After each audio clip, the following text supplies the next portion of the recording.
My dear viewers, welcome to my channel Reading Era में आप सभी का स्वागत है। आज मैं भारत का निर्माण यानी मेकिंग ऑफ द कॉन्स्टिट्यूशंस को टॉपिक बनाकर बहुत ही अच्छे से आपके सामने प्रोवाइड करेंगे। अगर मेरे वीडियो को आप पहली बार देख रहे हैं तो कृपया मेरे चैनल को सब्सक्राइब करें और अपने मित्रों में भी शेयर करें, क्योंकि जब आप शेयर करेंगे तो इसका लाभ आप भी लेंगे और आपके मित्र भी लेंगे। इससे ये होगी कि जो हम संविधान पढ़ रहे हैं या संविधान की निर्माण होने जा रही है, उन संविधान निर्माण के कैसे, उनका क्या डिमांड हुई और कब डिमांड हुई संविधान का, फिर उन संविधान का निर्माण में कमेटी कब बनी और उस कमेटी में क्या क्या प्रावधान रखा गया, इस पर मैं लेकर चर्चा करूंगा। और यह आपके सिविल सेवा या अन्य राज्य परीक्षाओं के लिए बहुत ही महत्वपूर्ण है, जो भारत की राज्य व्यवस्था से ली गई है। भारत में संविधान सभा का जो गठन का विचार देखा जाए तो 1934 में यह मन में उपजा और पहली बार इस जो कॉन्स्टिट्यूशन का जो डिमांड वह एम.एन. राय ने पहली बार इसको रखा, और यह जो थे वह वामपंथी थे। यह पहली बार रखा और वामपंथी थे, और यह वामपंथी आंदोलन के प्रमुख नेता थे। 1935 में जो इंडियन नेशनल कांग्रेस, जो NIC कहते हैं, उन्होंने पहली बार जो कॉन्स्टिट्यूशन है इंडिया की, उसको निर्माण के लिए आधिकारिक रूप से संविधान सभा के गठन की मांग की, वो डिमांड की 1935 में। लेकिन वामपंथी एम.एन. राय ने पहली बार 1934 में रखा। 1938 में जवाहरलाल नेहरू भारतीय राष्ट्रीय कांग्रेस की ओर से घोषणा कर दी कि अनाउंसमेंट इन्होंने कर दिया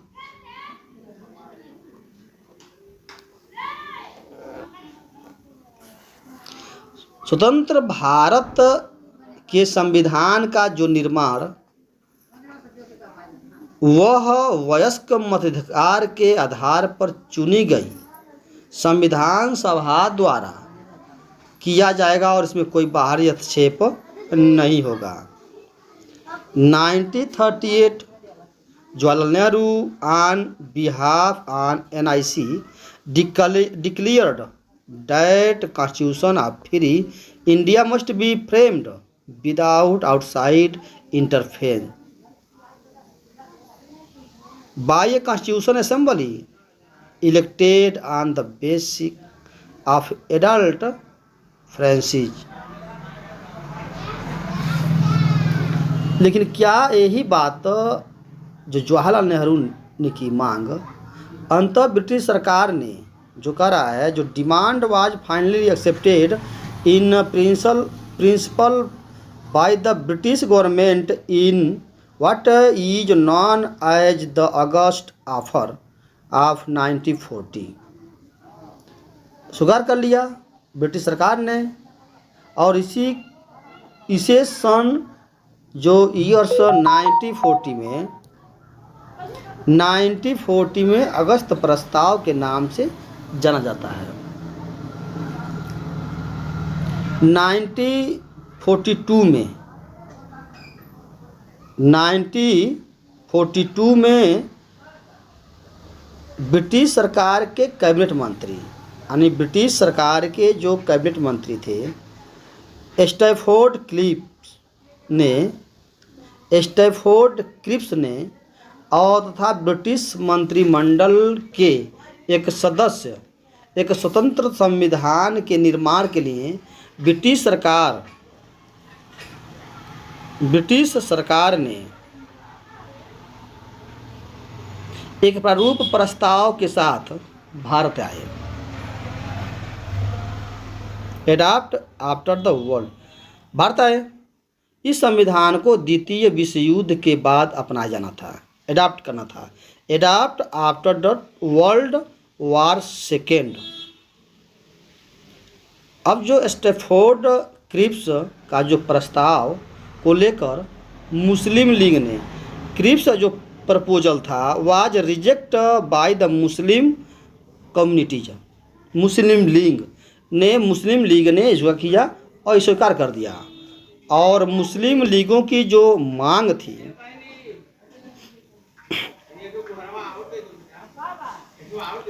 और भारत को जो मुस्लिम लीग की जो मांग थी वह constitution assembly was constitution in the November scheme formulated by the cabinet mission plan and feature of the scheme were. भारत को 2 स्वायत्त हिस्सों में बांट दिया जाए। ये मुस्लिम लीग की यह डिमांड थी। वो कहते थे कि नहीं, हमको एक अलग स्वायत्त राज्य चाहिए और जिनकी अपनी अपनी संविधान सभाएं हो। ब्रिटिश सरकार क्या किया, तो ब्रिटिश सरकार ने भारत के एक कैबिनेट मिशन को भेजा और वह जो मिशन आया उस मिशन ने 2 संविधान सभाओं की मांग को ठुकरा कर दिया और नहीं लिया, ठुकरा दिया। लेकिन यह हुआ कि संविधान सभा के जो निर्माण की योजना सामने रखी गई, जिसने मुस्लिम लीग को काफ़ी हद तक उसको संतुष्ट हुआ, रखा लेकिन संतुष्ट हुआ। जो संविधान सभा का गठन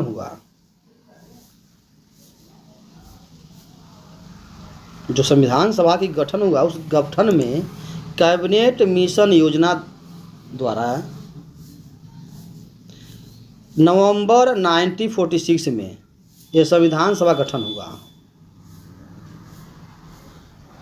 और इसमें जो विशेषताएं थी वह थी कि संविधान सभा की जो कुल संख्या थी वह थी 389। टोटल स्ट्रेंथ था कॉन्स्टिट्यूशन असेंबली का वह था 389। लेकिन उनमें से 296 सीटें ब्रिटिश भारत की थी। 296 सीटें उसमें से यह अलॉटेड ऑफ ब्रिटिश इंडिया से थी। और जो 93 सीटें थी, जो 93 जो सीटें थी वह थी प्रिंसली सीट्स थी, मतलब देसी रियासतों की सीट थी। ब्रिटिश भारत को आवंटित की गई और 296 सीटों में जो थी वह 296 सीटों में से जो थी वह 292 सदस्य का चयन हुआ। गवर्नरों के प्रांत और 4 का चयन मुख्य आयुक्तों के प्रांतों यानी प्रत्येक में से एक को किया जाना था। दूसरा जो फीचर थी इसमें वह कहा कि हर प्रांत और देसी प्रांत दोनों में से प्रत्येक प्रांत जो ब्रिटिश भारतीय थे प्रांत थी और जो देसी रियासतें थी उनको उनकी संख्या के अनुपात में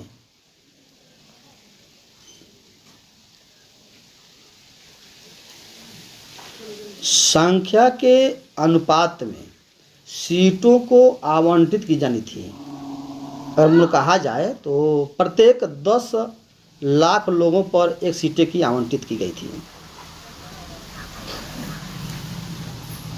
और कहा गया 1 seat was to be allotted for every million population, मतलब 10 लाख पर एक सीट आवंटित की जानी थी। तीसरा इसका जो फीचर था वह था कि जो ब्रिटिश प्रांत को आवंटित की गई सीटों का जो निर्धारण 3 प्रमुख समुदाय के बीच थी।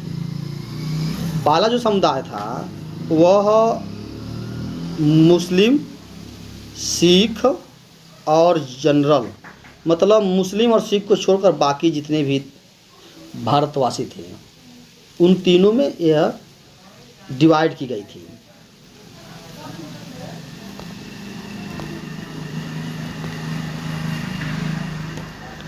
प्रत्येक समुदाय के जो प्रतिनिधियों का चुनाव प्रांतीय असेंबली में उन समुदाय के सदस्यों द्वारा किया जाना था और वह एकल संक्रमणीय मत के माध्यम से समानुपातिक प्रतिनिधित्व तरीके से मतदान किया जाना था। 5वां इसमें यह है देशी जो रियासतें थे उनके प्रतिनिधियों का जो चयन representative of princely state were to be the nominated a princely state, मतलब यह था कि चुनाव प्रांतीय असेंबली में उस समुदाय के सदस्यों द्वारा किया जाना था और संक्रमणीय मत के माध्यम से समानुपातिक प्रतिनिधित्व तरीके से मतदान किया जाना था। It is thus clear that constituent assembly was to be partly elected and partly nominated body. Moreover, the members were to be directly elected by the member of the provincial assemblies, who themselves were elected on the limited franchise।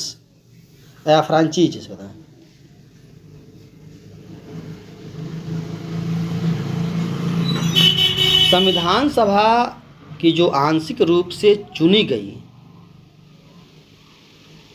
नामांकित निकाय थी और इसके अलावा सदस्यों का चयन यह था कि अप्रत्यक्ष रूप से प्रांतीय व्यवस्थापिका के सदस्यों द्वारा किया जाना था, जिनका चुनाव एक समिति मताधिकार के आधार पर किया गया था।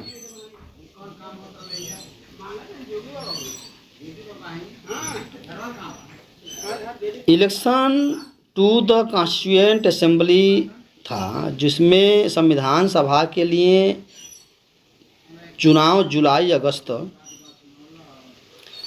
जिसमें 1946 में हुआ जिसमें ब्रिटिश भारत के लिए 296 हेतु मतलब 296 सीटें अलाट किया गया। किसके लिए? ब्रिटिश इंडिया प्रोविंशियल के लिए। इसे कहते हैं कॉन्स्टिट्यूएंट असेंबली। इस चुनाव में भारतीय राष्ट्रीय कांग्रेस को इंडियन नेशनल कांग्रेस को 200 सीटें जीत हासिल हुई और मुस्लिम लीग को 73 सीटें मिली और जो स्मॉल ग्रुप थे जो स्वतंत्र को 6 सीटें मिली, 15 उनको सीट मिली। देशी रियासतों को आवंटित की गई जो 93 सीटें भर नहीं पाई क्योंकि उन्होंने खुद को संविधान सभा से क्या किया, अलग रखा। Decide to stay away from the constituent assembly, से दूर रखा। आल्दो जो कॉन्स्टिट्यूशन का सभा का जो चुनाव का वयस्क मतदाताओं द्वारा प्रत्यक्ष रूप से नहीं हुआ तब तथापि इसमें प्रत्येक हिंदू, मुस्लिम, सिख, पारसी, आंग्ल भारतीय, भारतीय ईसाई, अनुसूचित जाति अनुसूचित जनजाति के जो प्रतिनिधियों का जगह मिली, इनमें महिलाएं भी शामिल हुई। महात्मा गांधी के अपवाद को छोड़ दे तो सभा में उस समय भारत की बड़ी हस्तियां शामिल हुई। अब उसकी संविधान सभा की कार्यप्रणाली क्या थी? वह थे working of the constituent assembly. ये देख लेते हैं। संविधान सभा की जो फर्स्ट मीटिंग हुई 90 दिसंबर 1946 में, मुस्लिम लीग ने बैठक का बहिष्कार कर दिया। The Muslim league boycott the meeting and insisted on A separate state of Pakistan. बहिष्कार किया और अलग पाकिस्तान की मांग पर बल दिया। इसलिए बैठक में केवल the meeting was thus attend by the only 211 members ने बैठक में हिस्सा लिया। फ्रांस की तरह इस सभा के सबसे जो वरिष्ठ सदस्य थे वह थे डॉक्टर सच्चिदानंद सिन्हा को अस्थायी सदस्य चुना गया। Doctor Sachchidanand Sinha the oldest member was elected as a temporary president of the assembly, followed the French practice। बाद में डॉक्टर राजेंद्र प्रसाद को संविधान सभा का अस्थायी प्रेसिडेंट बनाया गया, अध्यक्ष निर्वाचित किया गया। Doctor Rajendra Prasad was elected as a president of assembly। Similar, both H.C. Mukherjee and V.T. Krishnamachari was elected as a vice president of assembly। In other words, दूसरे शब्दों में कहें तो assembly had 2 vice president। दूसरे शब्दों में कहा जाए तो संविधान सभा के 2 उपाध्यक्ष थे। इनका जो उद्देश्य था, ऑब्जेक्टिव जो रिजोल्यूशन थी वह ये थी कि दिसंबर 13 दिसंबर 1946 को जवाहरलाल नेहरू ने सभा में ऐतिहासिक उद्देश्य प्रस्ताव पेश किया, मतलब ऐतिहासिक ऑब्जेक्टिव रिजोल्यूशन पेश किया जो संवैधानिक संरचना के ढांचे पर और एक दर्शन की झलक थी। It laid down the fundamental and philosophy of the constitutional structure it lead. इससे कहा गया है कि पहला इसमें ये कहा गया है कि यह जो संविधान सभा the constituent assembly, this constituent assembly Bharat को एक स्वतंत्र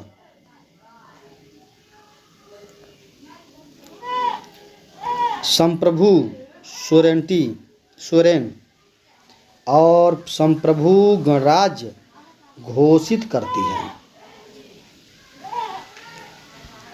तथा अपने भविष्य के प्रशासन को चलाने के लिए एक संविधान के निर्माण की घोषणा करती है। Republic and to draw up for her future governance ए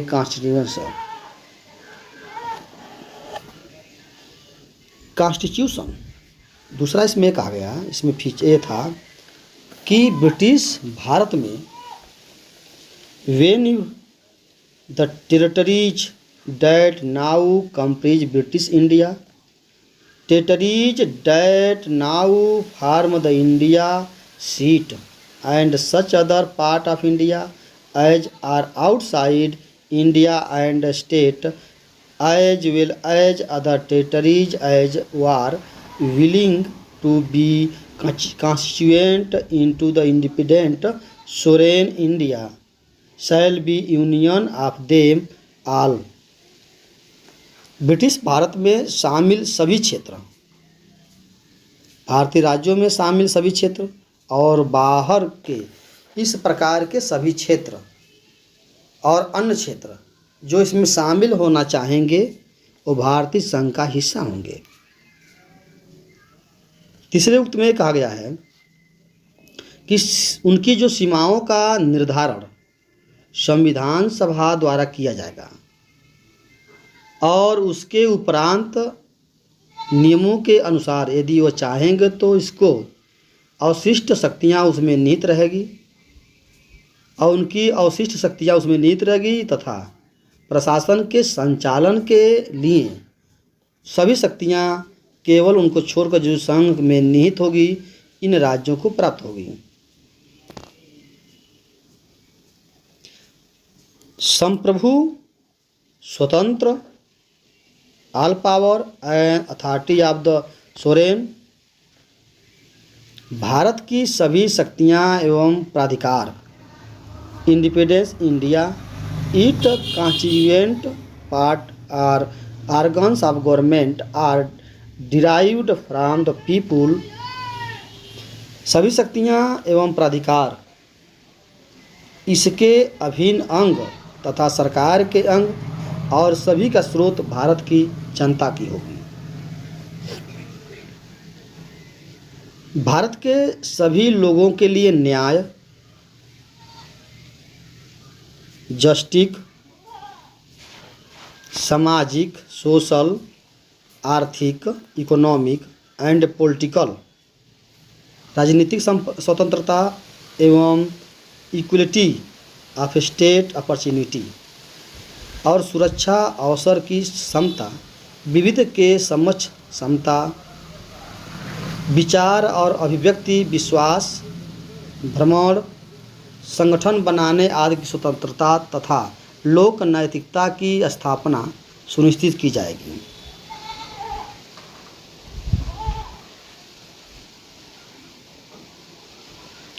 अल्पसंख्यकों को यहाँ क्षमा देख लेते हैं। अल्पसंख्यकों,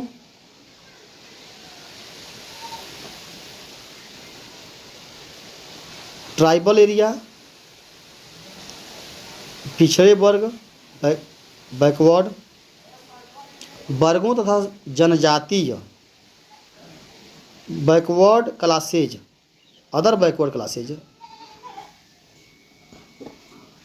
जनजातीय क्षेत्र के लोगों को पर्याप्त सुरक्षा प्रदान की जाएगी। सातवां था संघ की एकता को अक्षुण्ण बनाए रखना तथा इसके भूक्षेत्र, समुद्र एवं वायु क्षेत्र को सब देश के न्याय एवं विधि के अनुरूप सुरक्षा प्रदान की जाएगी। स्वतंत्रता अधिनियम द्वारा जो परिवर्तन हुए, change by the independence act, ये क्या होता है कि संविधान सभा से खुद को जो अलग रखने वाले जो देशी रियासतें थी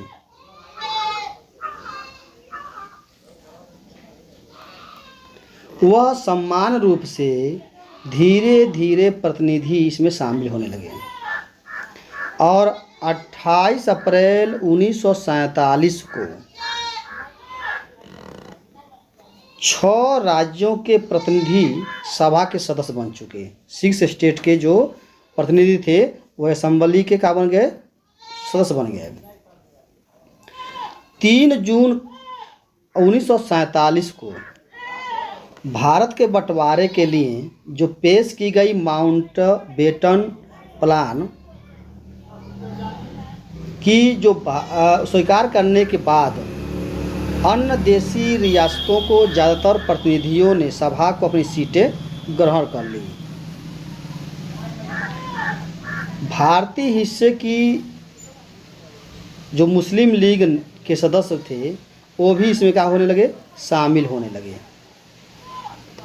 भारतीय स्वतंत्रता अधिनियम the Indian independence act of 1947 ने सभा की स्थिति में निम्न 3 परिवर्तन किए। जो पहला परिवर्तन क्या था, तो यह सभा को पूरी तरह से संप्रभु निकाय बनाया गया जो स्वेच्छा से कोई भी संविधान बना सकता है।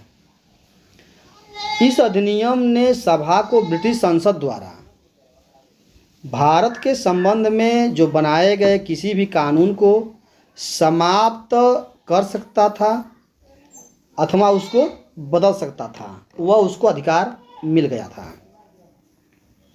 संविधान सभा एक विधायिका बन गई। संविधान जो था वो एक विधायिका बन गई। और दूसरे अगर शब्दों में हम इसे कह दें तो ये हुआ कि सभा के दो अलग अलग काम सौंपे गए। इनमें एक था वह था स्वतंत्र, एक था assembly came in first parliament free India dominion literacy. पहला एक काम था स्वतंत्र भारत के लिए स्वतंत्रता संविधान बनाना, और दूसरा था देश के लिए आम कानून लागू करना। इन दोनों कार्यों को अलग अलग दिन होती थी। स्वतंत्र भारत की जो पहली संसद बनी थी, जबकि सभा की बैठक संविधान सभा में होती थी।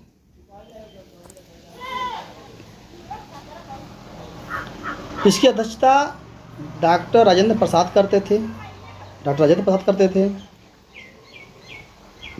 जबकि बैठक की बतौर विधायिका होती थी और इसकी अध्यक्षता जी.बी. मालवणकर करते थे। संविधान सभा की जो 26 नवंबर 1949 को इन दोनों कार्यों के रूप में करती थी। संविधान निर्माण का जो कार्य था वो पूरा प्रक्रिया हो गया था। मुस्लिम लीग के जो सदस्य थे, जो भारतीय संविधान सभा को अलग हो गए, Muslim League member withdraw from the constituent assembly for India अलग हो गए। इनकी वजह से 1946 में माउंटबेटन योजना के तहत तय की गई सदस्यों की कुल संख्या 389 हो गई। और 389 सीटों की बजाय 299 हो गई। 389 के बजाय 299 हो गई तक आ गिरी, जो औपचारिक रूप से 296 से लेकर और 299 तक, और देसी रियासतों की जो संख्या हो गई वह 93 से घटकर 70 हो गई। दिसंबर 31 दिसंबर यानी 1947 को राज्यवार सदस्यता का तालिका बनाई गई। अब उनका अन्य कार्य क्या है? Other functions performed. ये हुआ संविधान के निर्माण, in addition to the making of the constitution and enacting of ordinary laws, the constituent assembly also reformed the following function. कानूनों को लागू करने के अलावा संविधान के जो निम्न कार्य किए गए वह क्या था? कह रहा है कि 1949 ईस्वी को राष्ट्रमंडल कॉमनवेल्थ राष्ट्रमंडल में भारत की सदस्यता का सत्यापन किया गया। क्या किया गया? रेटिफाइड किया गया मेंबर बनने के लिए। दूसरा था कि 22 जुलाई 1947 को राष्ट्रीय फ्लैग को अपनाया गया, एडॉप्ट कर दिया गया। फिर 24 जनवरी 1950 को नेशनल एंथम को अपनाया गया, और 24 जनवरी 1950 को नेशनल सॉन्ग अडॉप्ट किया गया, और 24 जनवरी 1950 को डॉक्टर राजेंद्र प्रसाद को फर्स्ट प्रेसिडेंट चुना गया। इसमें 2 साल 11 महीना और 18 दिन सभा की कुल बैठक 11 बैठकें हुई, 11 सेशन चले, 2 साल लगा, 11 महीना लगा और 18 दिन लगा। जब यह सब हुई 2 साल 11 में 18 दिन और 11 जब बैठकें हुई, तब जाकर यह संविधान का बना, मतलब संविधान का जो प्रारूप था वह पूरा बनकर तैयार हो गया। इन संविधान निर्माताओं में जो संविधान कॉन्स्टिट्यूशन मेकर थे, कॉन्स्टिट्यूशन मेकर जो थे, वो लगभग 60 कंट्रियों का और उनके जो संविधान की अवलोकन किया और उसके प्रारूप में जो उसका ड्राफ्ट कॉन्स्टिट्यूशन था उसमें विचार किया गया। 114 दिन तक उस पर विचार किया गया और उसकी जो लागत एक्सपेंडिचर वह था 64 लाख रुपए खर्च हुआ संविधान को बनाने में। 64 लाख यानी 64 लाख रुपए उसको खर्च हुआ।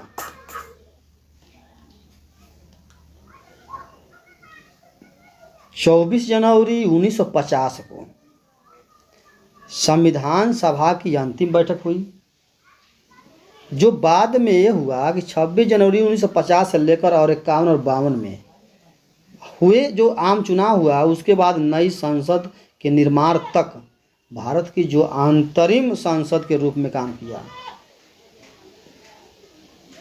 जो संविधान की जो समितियां थी, जो मेजर कमेटी थी,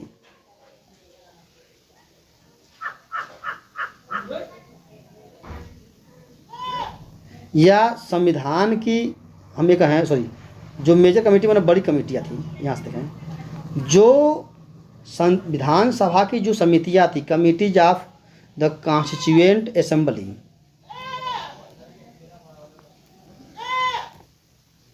वह था कि संविधान जो सभा थी उन संविधान के निर्माण से संबंधित constituent assembly appointed A member of committee to lead with different tasks. The constituent making out of these 8 were major committee and other were minor committee. उसमें था कि 8 बड़ी समितियां बनी और अन्य छोटी समितियां बनी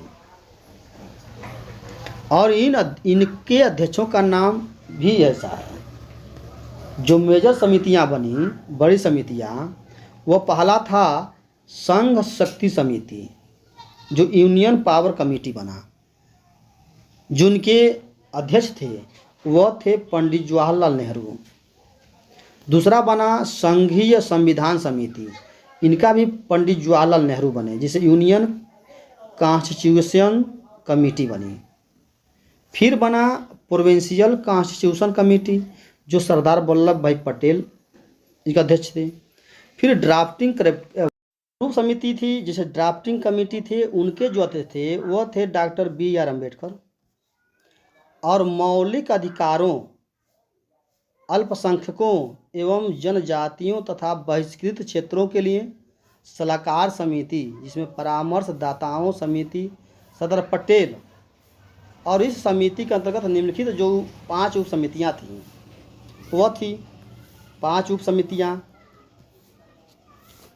जिसमें मौलिक अधिकार उप समिति जो JP कृपलानी थे। फिर है अल्पसंख्यक जो HC मुखर्जी हैं, जो माइनॉरिटी सब कमिटीज थे जिसे कहते हैं अल्पसंख्यक उप समिति। फिर उत्तर पूर्व सीमांत जनजातीय क्षेत्र असम को छोड़कर आंशिक रूप से छोड़े गए क्षेत्र के लिए उप समिति बनाया गया, जिसमें गोपीनाथ बरदलोई बने। फिर बना छोड़े गए आंशिक रूप से क्षेत्र, जिसे हम कहते हैं उप समितियां, AP ठक्कर थे। और उत्तर पश्चिम फ्रंटियर जनजात क्षेत्र उप समिति बना, उसका थे डॉक्टर राजेंद्र प्रसाद। राज्यों के लिए समिति, राज्यों को समझौता करने वाली जो समिति थी वह थे जवाहरलाल नेहरू। और जो राज्यों के संचालन समिति बने वह थे डॉक्टर राजेंद्र प्रसाद। ये थे जो मेजर समितियाँ, मेजर कमेटी। जो माइनर कमेटी थी वह थे वित्त एवं कर्मचारी स्टाफ समिति, जिसमें राजेंद्र प्रसाद देवी थे इनके अध्यक्ष।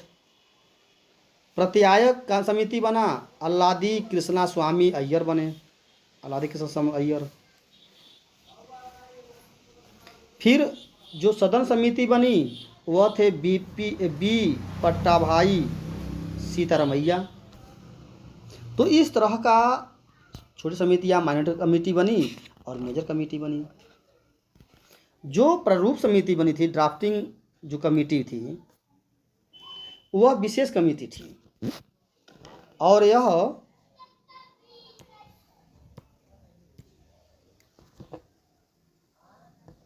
यह जो था वह संविधान सभा की सभी समितियों में ये सबसे मोस्ट इम्पॉर्टेंट कमेटी थी और सबसे ज़्यादा माना जाता था। इनका जो गठन हुआ था वह गठन हुआ 29 अगस्त 1947 को और यह वह समिति थी जिसमें नए संविधान का प्रारूप तैयार किया गया।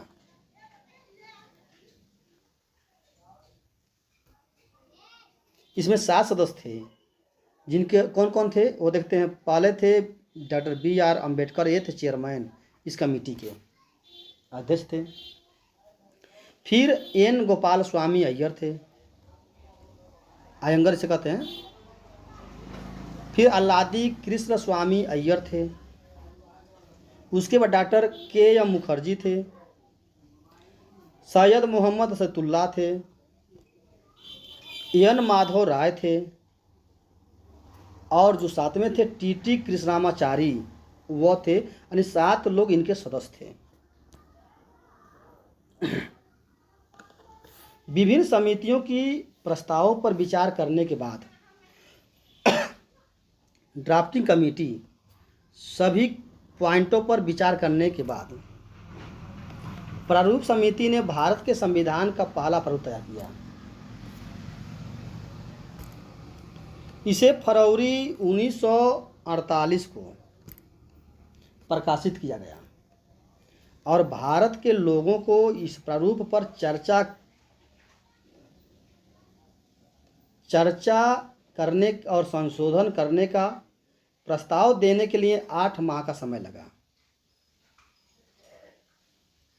8 मंथ का इसमें डिस्कस करने पर समय लगा। लोगों की जो शिकायतें थी, आलोचना थे, सुझाव थे, उसके परिप्रेक्ष्य में प्रारूप समिति के दूसरा प्रारूप तैयार किया गया, जिसे अक्टूबर 1948 को प्रकाशित किया गया।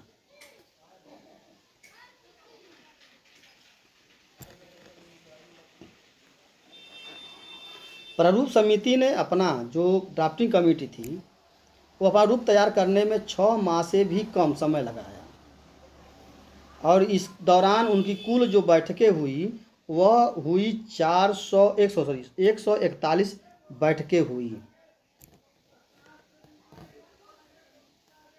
संविधान के जो प्रभाव में आना था, इंचेटमेंट ऑफ कॉन्स्टिट्यूशन, वह B.R. अम्बेडकर ने सभा में 4 नवंबर 1948 को संविधान का अंतिम प्रारूप पेश किया।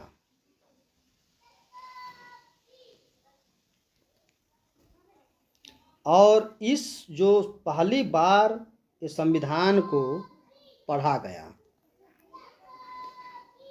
अब करें सभा में इस पर 5 दिन मतलब नवंबर 1948 को शुरू हुआ। ये आम चर्चा हुई 5 दिन तक।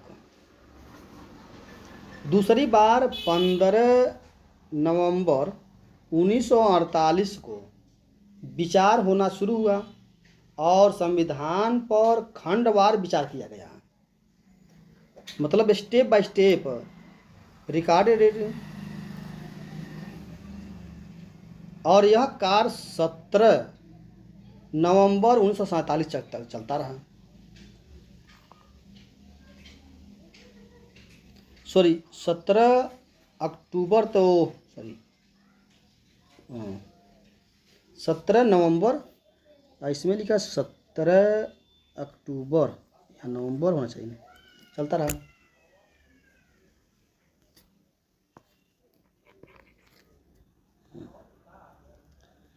इस अवधि में कम से कम कितना 7653 संशोधन हुए, अमेंडमेंट हुआ, जिसमें वास्तव में 2473 पर ही चर्चा हुई।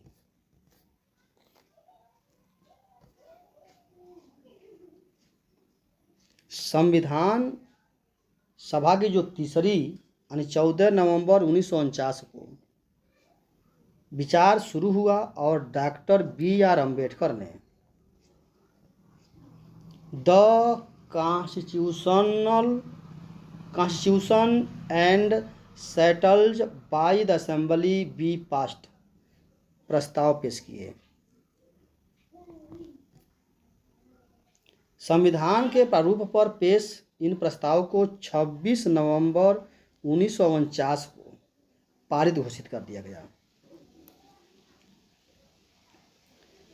इस पर अध्यक्ष व सदस्यों की हस्ताक्षर किए गए। सभा में कुल 299 सदस्यों में से उस दिन केवल 284 सदस्य उपस्थित थे जिन्होंने संविधान पर हस्ताक्षर किए। संविधान की जो प्रस्तावना में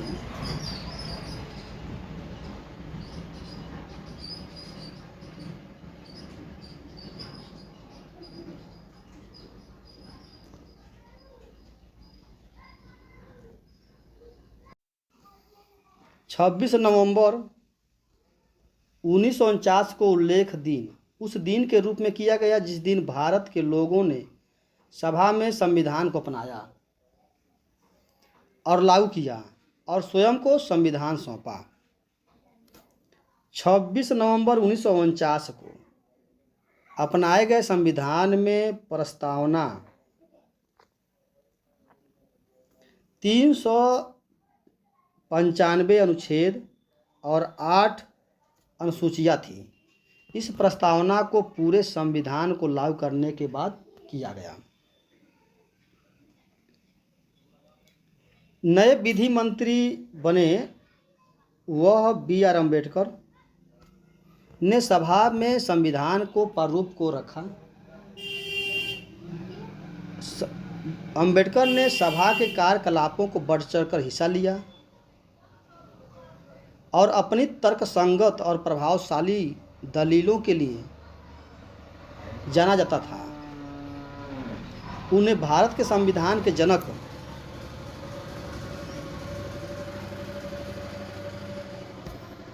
के रूप में पहचाना जाता है। इस महान जो लेखक थे संवैधानिक विशेषज्ञ और अनुसूचित जातियों के निर्विवाद नेता को भारत के संविधान के मुख्य वस्तुकार के रूप में भी जाना जाता है।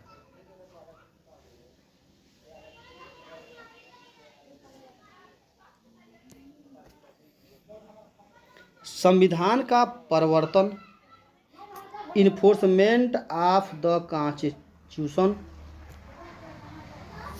यह हुआ 26 नवंबर 1949 को नागरिकता चुनाव संसद अस्थायी और परिवर्तनशील नियम और छोटे शीर्षकों से जुड़े जो भी प्रावधान थे उसमें वह क्या अनुच्छेद थी, वह अनुच्छेद थी 5, 6, 7, 8, 9, 10, 8, 324, 366, 367, 379, 380, 88, 391, 392 और 393 थी। संविधान के शेष प्रावधान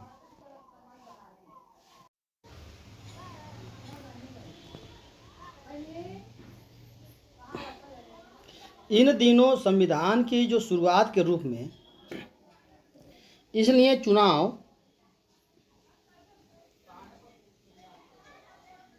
किया गया क्योंकि इसका अपना एक ऐतिहासिक महत्वपूर्ण है और उस दिन इसी दिन 1930 में भारतीय राष्ट्रीय कांग्रेस के लाहौर अधिवेशन जो 1929 में पारित हुए थे, वह संकल्प के आधार पर पूर्ण स्वराज्य बनाया गया।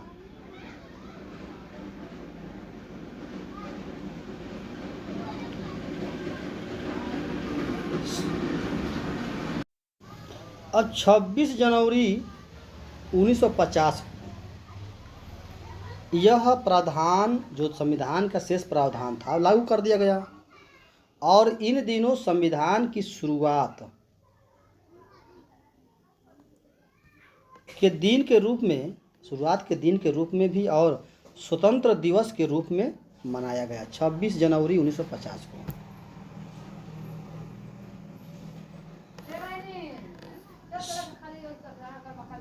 संविधान की शुरुआत के साथ भारतीय स्वतंत्रता अधिनियम 1947 और भारत शासन अधिनियम 1935 को समाप्त कर दिया गया। हालांकि abolition of privy counselling jurisdiction act 1949 लागू रहा।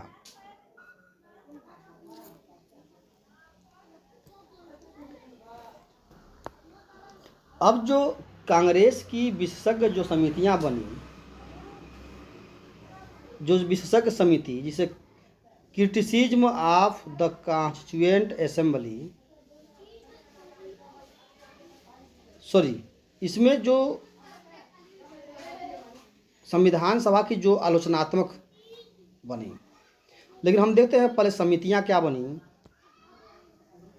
कॉन्स्टिट्यूएंट समितियां, यह संविधान सभा के लिए चुनाव हो रहे थे जो 8 जुलाई 1946 को कांग्रेस पार्टी ने, भारतीय राष्ट्रीय कांग्रेस ने संविधान सभा के मसौदे तैयार करने के लिए एक विशेष समितियां बनाई, और इस समितियों में जवाहरलाल नेहरू, एम आसफ अली, के एम मुंशी, एन गोपाल स्वामी अयंगर, के टी सेठ, डी आर गडलिग, हुमायूं कबीर, के संथानम, ये 8 लोग थे। और इस प्रस्ताव पर कृष्ण कृपलानी को समिति के सदस्य एवं संयोजक के रूप में सहयोजित या शामिल किया गया था। समिति की 2 बैठकें हुई। पहली बैठक 20 से 22 जुलाई तक और जो 1946 में दिल्ली में हुई, और दूसरा बैठक जो हुआ 15 से 17 अगस्त को बम्बई में हुआ। सदस्यों द्वारा अनेक टिप्पणियां तैयार करने के साथ साथ समिति ने संविधान सभा में अपनाई जाने वाली जो प्रक्रिया थी, उन समितियों को संविधान सभा द्वारा नियुक्त किया। प्रश्नों को तथा संविधान सभा के पहले सत्र में संविधान के उद्देश्यों को एक संकल्प पत्र के रूप में भी तैयार की गई, यानी उस पर तैयार की चर्चा की गई।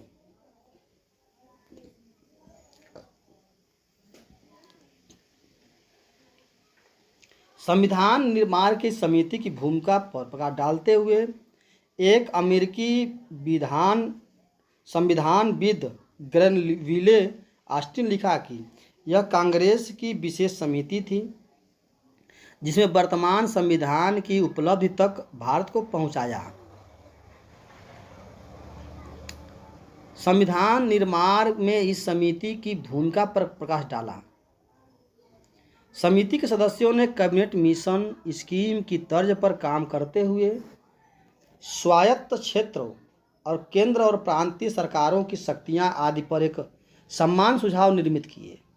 उन्होंने एक संकल्प पत्र की प्रारूप किया जिसका उद्देश्य ऑब्जेक्टिव रिजोल्यूशन से बिल्कुल मिलता जुलता है। जो क्रिटिसिज्म हुआ वह था आलोचकों ने जिसे कहते हैं क्रिटिसाइज, जिसे कहते हैं वो क्रिटिक्स जो थे वह विभिन्न आधारों पर संविधान सभा की आलोचना की है। पहला जो उनका यह प्रतिनिधि निकाय नहीं थी, उनका आलोचना यह था कि यह जो था नॉट